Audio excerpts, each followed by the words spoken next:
ಗೃಹ ಸಚಿವ doctor G Parameshwar ಅವರಿಗೆ ಇಡಿ ಸಂಕಷ್ಟ ಶುರುವಾಗಿದೆ. ಈ ಸಂಕಷ್ಟ ಸೃಷ್ಟಿಯಾಗೋದಕ್ಕೆ ಕಾರಣ ಏನು ಅಂತ ಹುಡುಕ್ತಾ ಹೋದರೆ ಕೆಲವೊಂದು ವಿಚಾರಗಳು ತೆರೆದುಕೊಳ್ತಾ ಹೋಗ್ತಾ ಇದೆ. ಅದರಲ್ಲೂ ರನ್ಯಾರಾವ್ ಸ್ಮಗ್ಲಿಂಗ್ ಕೇಸು ಗೃಹ ಸಚಿವರಿಗೆ ಸಂಕಷ್ಟ ತಂದಿಡ್ತಾ ಅನ್ನುವಂಥ ಪ್ರಶ್ನೆ. ಪರಮೇಶ್ವರ್ ಒಡೆತನದ ಶಿಕ್ಷಣ ಸಂಸ್ಥೆಗಳ ಮೇಲೆ ಇಡಿ ದಾಳಿ ಮಾಡಿದೆ. ಏಕಕಾಲಕ್ಕೆ ಹಲವು ಸ್ಥಳಗಳಲ್ಲಿ ದಾಳಿಯಾಗಿದೆ.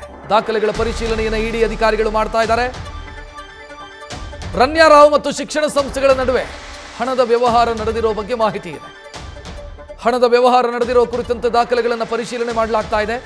ಇವತ್ತು ಬೆಳಗ್ಗೆ 9 ಗಂಟೆಗೆ ದಾಳಿಯಾಗಿದೆ. ಈ ಕ್ಷಣಕ್ಕೂ ಕೂಡ ಪರಿಶೀಲನೆ ಮುಂದುವರಿದಿದೆ. ಹೆಚ್ಚಿನ ಡೀಟೇಲ್ ನೀಡೋದಕ್ಕೆ ನಮ್ಮ ಪ್ರತಿನಿಧಿ ಸಂದೇಶ್ ನೇರ ಸಂಪರ್ಕದಲ್ಲಿ. ಸಂದೇಶ್, ಈಗ Ranya Rao smuggling ಕೇಸಿಗೂ doctor G Parameshwar ಅವರ ವ್ಯವಹಾರಕ್ಕೂ ಹೆಂಗ್ ಸಂಬಂಧ, ಎಲ್ಲಿ ಲಿಂಕ್ ಆಗ್ತಾ ಇರೋದು ಹೆಂಗೆ?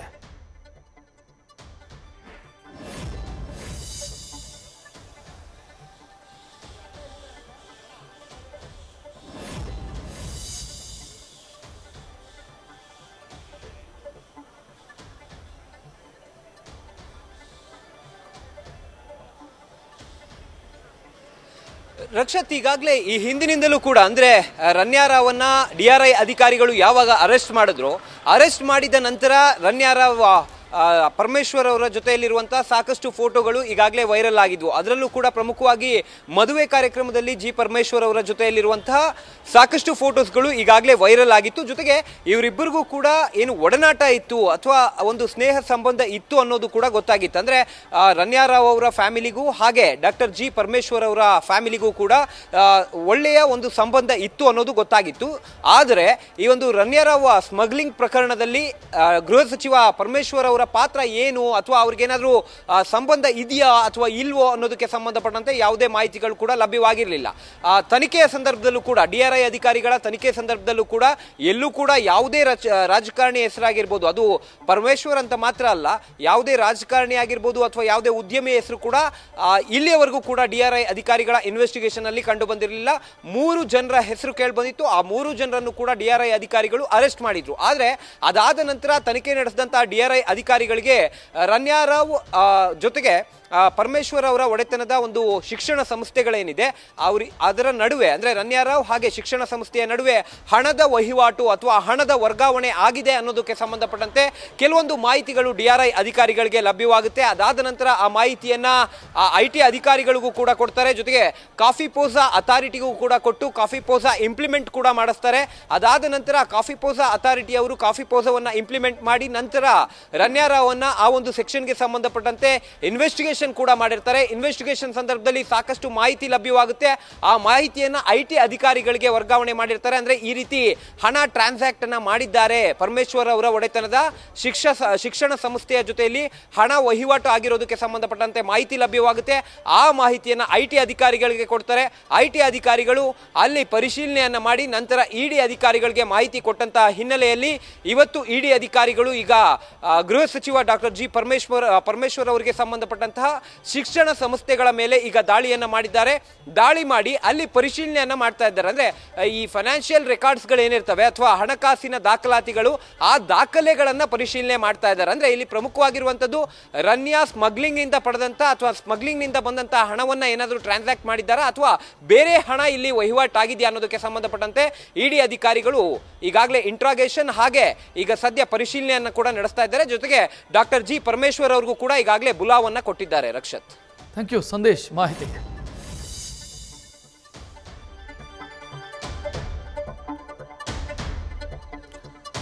ಇನ್ನು ಡಾಕ್ಟರ್ ಜಿ ಪರಮೇಶ್ವರ್ ಅವರ ಒಡೆತನದ ತುಮಕೂರಿನ ಸಿದ್ಧಾರ್ಥ ಶಿಕ್ಷಣ ಸಂಸ್ಥೆಯಿಂದ ನಮ್ಮ ಪ್ರತಿನಿಧಿ ಮಧು ಪ್ರತ್ಯಕ್ಷ ವರದಿ ನೀಡಿದ್ದಾರೆ, ನೋಡೋಣ.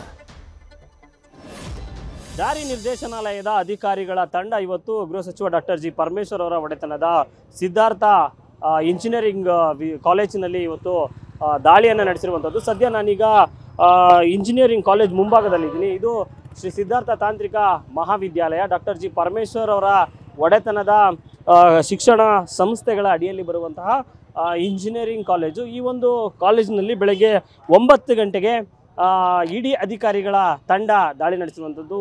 5 ಇನೋವಾ ಕಾರುಗಳಲ್ಲಿ ಆಗಮಿಸಿರುವಂತಹ ED ಅಧಿಕಾರಿಗಳು ಇಂಜಿನಿಯರಿಂಗ್ ಕಾಲೇಜಿನ ಇಂಜಿನಿಯರಿಂಗ್ ಬ್ಲಾಕ್ ಮತ್ತು MBA ಬ್ಲಾಕ್ಗಳಲ್ಲಿ ದಾಖಲೆಗಳ ಪರಿಶೀಲನೆಯನ್ನು ನಡೆಸ್ತಾ ಇದ್ದಾರೆ.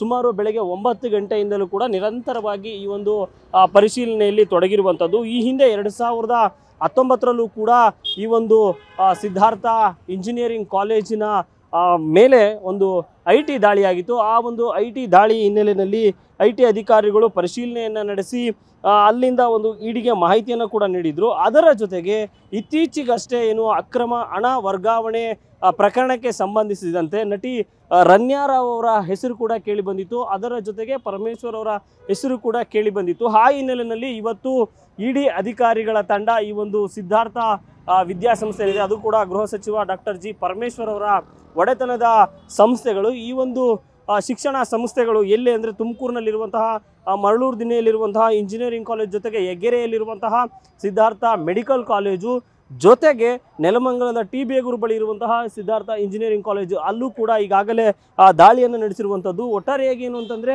ಅಕ್ರಮ ಹಣ ವರ್ಗಾವಣೆ ಆರೋಪದಲ್ಲಿ ಏನು ನಟಿ ರನ್ಯಾರಾವ್ ಅವರ ಹೆಸರು ಕೇಳಿ ಬಂದಿತ್ತು, ಅದರ ಜೊತೆಯಲ್ಲಿಯೇ ಡಾಕ್ಟರ್ ಜಿ ಪರಮೇಶ್ವರ್ ಅವರ ಒಡೆತನದ ಈ ಒಂದು ಶಿಕ್ಷಣ ಸಂಸ್ಥೆಗಳ ಮೇಲೆ ಇಡಿ ಅಧಿಕಾರಿಗಳು ಈಗ ದಾಳಿಯನ್ನು ನಡೆಸಿರುವಂಥದ್ದು. ಈಗಾಗಲೇ ಸತತವಾಗಿ ಈ ಒಂದು 3 ಗಂಟೆಗಳಿಗೂ ಹೆಚ್ಚು ಅವಧಿಯಿಂದ ಈಗ ಈ ಒಂದು ದಾಖಲೆಗಳ ಪರಿಶೀಲನೆಯನ್ನು ನಡೆಸ್ತಾ ಇದ್ದಾರೆ. ಯಾವೆಲ್ಲ ದಾಖಲೆಗಳು ಅಧಿಕಾರಿಗಳು ವಶಪಡಿಸ್ಕೊಳ್ತಾರೆ, ಅದರಲ್ಲಿ ಏನಾದರೂ ಅಕ್ರಮ ಹಣ ವರ್ಗಾವಣೆಗೆ ಸಂಬಂಧಿಸಿದಂತೆ ಅಥವಾ ಮೆಡಿಕಲ್ ಕಾಲೇಜ್ ಸೀಟ್ ಬ್ಲಾಕಿಂಗ್ ವಿಚಾರವಾಗಿ ಕೂಡ ದಾಳಿ ನಡೆದಿರುವ ಸಾಧ್ಯತೆ ಅನ್ನುವಂತಹ ಮಾಹಿತಿ ಕೂಡ ಲಭ್ಯವಾಗ್ತಾ ಇದೆ.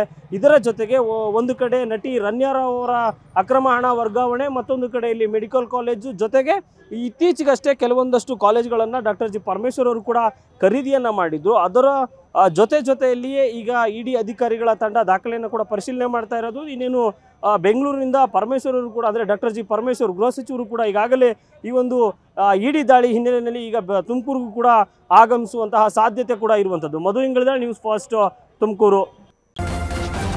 ನ್ಯೂಸ್ ಫಸ್ಟ್ ನಿರ್ಭೀತಿಯಿಂದ ನಿಮ್ಮ ಪರವಾಗಿ.